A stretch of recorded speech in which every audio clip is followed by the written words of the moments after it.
এটা অসম্ভৱ আৰু দুখ লগা কথা যে এইবাৰ অসম পুলিচৰ কাটআপ লিষ্টত জেনেৰেল কাষ্টৰ কাটআপতকৈ STP অৰ্থাৎ ST প্লেনছৰ কাটআপে বেছি গৈছে।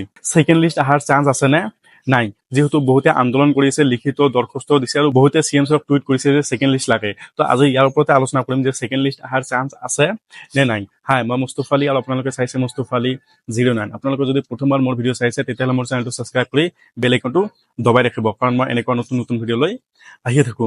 এইবাৰ যেতিয়া আমি আমাৰ অসম পুলিচৰ ফিজিকেলৰ কাটআপ লিষ্টখন চাইছো, তো কাটআপ লিষ্ট চোৱাৰ পিছত চবৰে মাথা বেয়া হৈ গৈছে যে ইমান হাই কাটআপ গৈছে।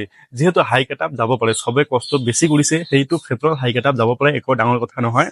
কিন্তু এটা মানে অসম্ভৱ কথা আৰু এটা অসাধাৰণ কথাটো হৈছে যে এইবাৰ জেনেৰেল কাষ্টৰ কাটআপতকৈ STP কাষ্টৰ কাটআপে বেছি গৈছে। মই আপোনালোকক দেখাই আছো কাটআপ লিষ্টৰ পৰা।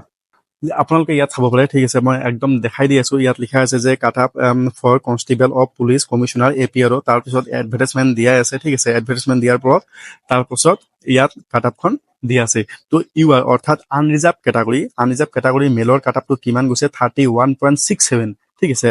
ইয়াতে যদি আমি ইফালে চাওঁ, এই চাওক STP, ঠিক আছে, অৰ্থাৎ ST প্লেনছৰ মেলৰ কাটআপটো কিমান গৈছে, 32.44।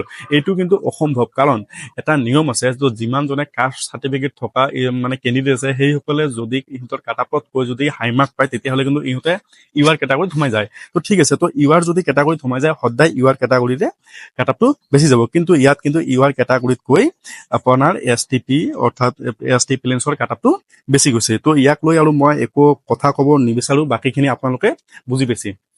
এতিয়া কথা হ'ল যে মানে ছেকেণ্ড লিষ্ট অহাৰ চান্স আছে নে নাই। অলৰেডি ছেকেণ্ড লিষ্টৰ কাৰণে বহুতেই মানে উলুবাৰী গুৱাহাটী হেড অফিচৰ সন্মুখত যাই কিনে মানে আন্দোলনৰ নিচিনাই কৰিছে, তাতে আইন উলংঘা কৰিছে। আৰু আইন উলংঘা কৰাৰ ফলত কি হৈছে যে 115 গৰাকী কেণ্ডিডেটৰ নামত কেছ ৰেজিষ্টাৰ কৰা হৈছে, কাৰণ ইহঁতে আইন উলংঘা কৰিছে। আপোনালোকক যদি ছেকেণ্ড লিষ্ট লাগে, ছেকেণ্ড লিষ্টৰ কাৰণে চবে কি ভাবিছে যে আমি কিবা এটা আন্দোলন কৰিম বা আমি ধৰ্ণা দিম, এনেকুৱাই চবৰে মনত এনেকুৱা ধাৰণা আহে। কাৰণ মানে মই নিজে চকুৰে চাইছো, মানে সকলো কেণ্ডিডেটে কি কৈছে যে 2 বছৰৰ পৰা কঠোৰ পৰিশ্ৰম কৰি আছে। কঠোৰ পৰিশ্ৰম কৰাৰ পিছত যেতিয়া অকমান পইণ্টৰ কাৰণে ইহঁতৰ নাম নাহিল আৰু কাটআপটো অভাৰ হাই গ'ল, ঠিক আছে, আৰু বহুতে ভাবিছে যে এটা পোষ্টৰ এগেইনষ্টত 5জন মাতিব লাগে, তাত 2জনকে মাতিছে। সেই সকলোখিনি চিন্তা যেতিয়া মানে মাইণ্ডত সোমাই গৈছে, তেতিয়া মাথা কাম নকৰা হৈ তো যিসকলে যাই ধৰ্ণা দিছে বা তাতে আইন উলংঘা কৰিছে, কাৰণ আইন উলংঘা কৰাৰ আপোনাৰ বহুত পদ্ধতি আছে। এতিয়া আপোনালোকে যদি 115 গৰাকী মানুহে যায় যদি ৰাস্তাত থিয় দিয়ে, ঠিক আছে,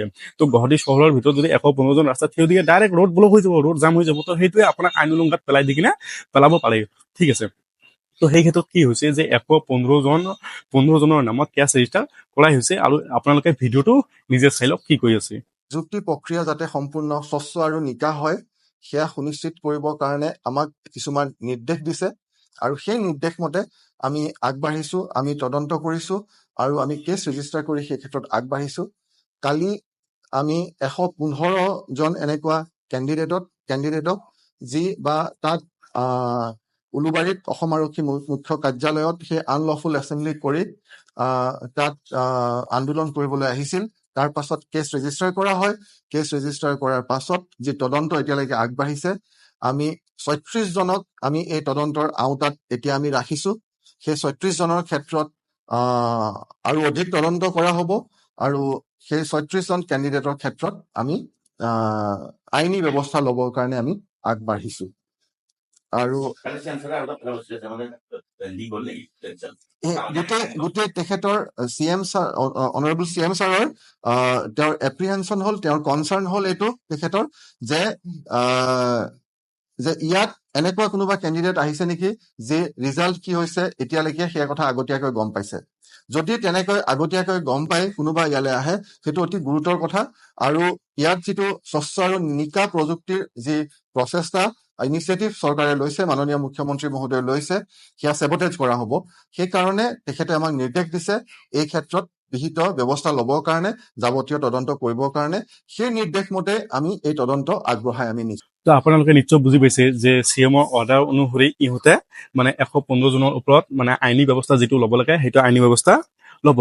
এটা কথা মনত থাকিব যে আমাৰ CM ছাৰ বহুত ষ্ট্ৰিক্ট মানুহ কিন্তু বহুত মৰমীয়াল মানুহ, তাক যদি আপোনালোকে ৰিকুৱেষ্ট কৰে, মই আগৰ ভিডিঅ'ত কৈছো যে মানে ছেকেণ্ড লিষ্টৰ কাৰণে তাতে যাই ধৰ্ণা দিয়া মানে চৰকাৰৰ বিৰুদ্ধে থিয় দিয়া, আৰু চৰকাৰৰ বিৰুদ্ধে থিয় দিয়াটো ইমান সহজ বস্তু নহয়। ইয়াত থিয় দিয়াৰ বহুত মানে পদ্ধতি আছে য'ত নেকি আপোনালোকে আইন উলংঘন নকৰাকৈ কৰিব পাৰিলে হয়। ঠিক আছে, ডাইৰেক্ট CMৰ লগত যাই যদি কেইজনমান যাই কিনে লগ কৰি তাতে এপ্লিকেশ্যন এটা দিব পাৰিলে হয়। তাৰপিছত CM ছাৰক বহুতে টুইট কৰিছে বা আপোনালোকে SLPR ভিতৰত মেইল কৰিব পাৰিলে হয়। কিন্তু ধৰ্ণা দিয়াত কি হৈছে, আইন উলংঘন কৰাৰ ফলত কিন্তু ইহঁতৰ নামত কেছ ৰেজিষ্টাৰ হৈ গৈছে, কিন্তু এতিয়া ইয়াৰ ওপৰত একো আপডেট দিয়া নাই যে মানে ছেকেণ্ড লিষ্ট আহিব নে নাহে। তো যদি ছেকেণ্ড লিষ্ট নাহে, একচুৱেলি মই অন্তৰৰ পৰা কৈছো মোকো বহুত দুখ লাগিব, কাৰণ মই নিজে চকুৰে চাইছো ফিল্ডত, একোখন ফিল্ডত এজন কেণ্ডিডেটে কেনেকৈ কঠোৰ পৰিশ্ৰম কৰিছে, কেনেকৈ নিজৰ ঘাম পেলাইছে। তাতকৈ ডাঙৰ কথাটো হৈছে যে এইবাৰ এনেকুৱা বহুত ল'ৰা ছোৱালী আছে যাৰ নেকি এইটো লাষ্ট বয়স আছিল, লাষ্ট ইণ্টাৰভিউ আছিল। সেই লাষ্ট বয়স বুলি ভাবি বহুতে কঠোৰ পৰিশ্ৰম কৰিছে, আৰু কঠোৰ পৰিশ্ৰম কৰাৰ ফলতো কিন্তু ইহঁতৰ নামটো অহা নাই। সেইসকল ল'ৰা ছোৱালীৰ কাৰণে মোৰ নিজৰে অন্তৰৰ পৰা বহুত দুখ লাগে। ময়ো বিচাৰো যে ছেকেণ্ড লিষ্টটো আহক। যদি ছেকেণ্ড লিষ্টটো আহে তেতিয়াহ'লেতো সেইসকল ল'ৰা ছোৱালীৰ কাৰণে ভাল, কিন্তু যদি ছেকেণ্ড লিষ্টটো নাহে তেতিয়াহ'লে যিসকল ল'ৰা ছোৱালী প্ৰথম লিষ্টত নাম আহিছে সেইসকলৰো বহুত ভাল হ'ব।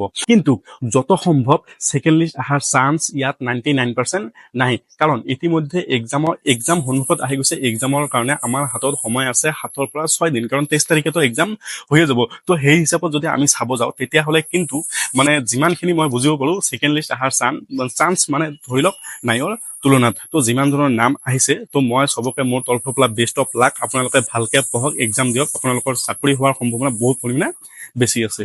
জয় হিন্দ, জয় ভাৰত।